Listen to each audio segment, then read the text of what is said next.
Let's hear the story. Reading Matthew 27, verses 57 through to the end of the chapter.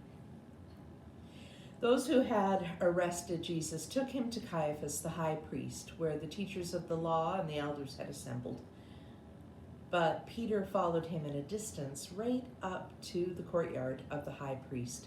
He entered and sat down with his guards to see the outcome. The chief priests and the whole Sanhedrin were looking for false evidence against Jesus so that they could put him to death. But they did not find any, though many witnesses came forward.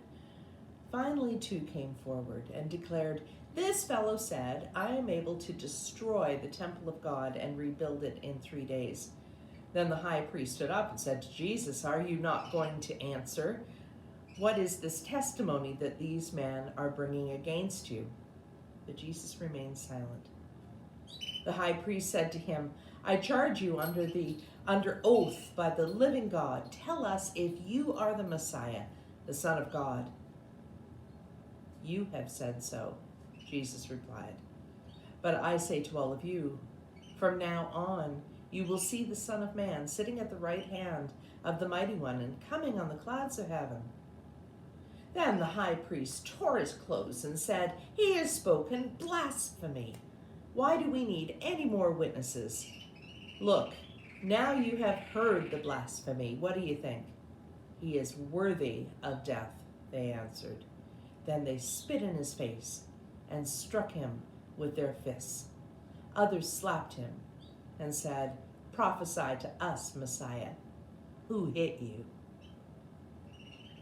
Now, Peter was sitting out in the courtyard, and a servant girl came to him.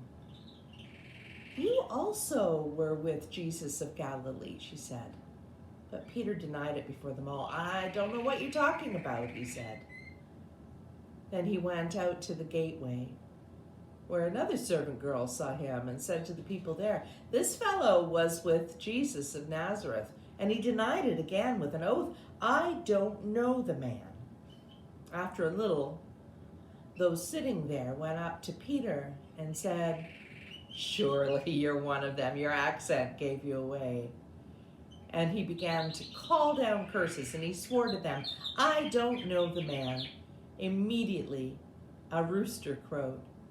Then Peter remembered the word Jesus had spoken, "Before the rooster crows, you will disown me 3 times." And he went outside, and he wept bitterly.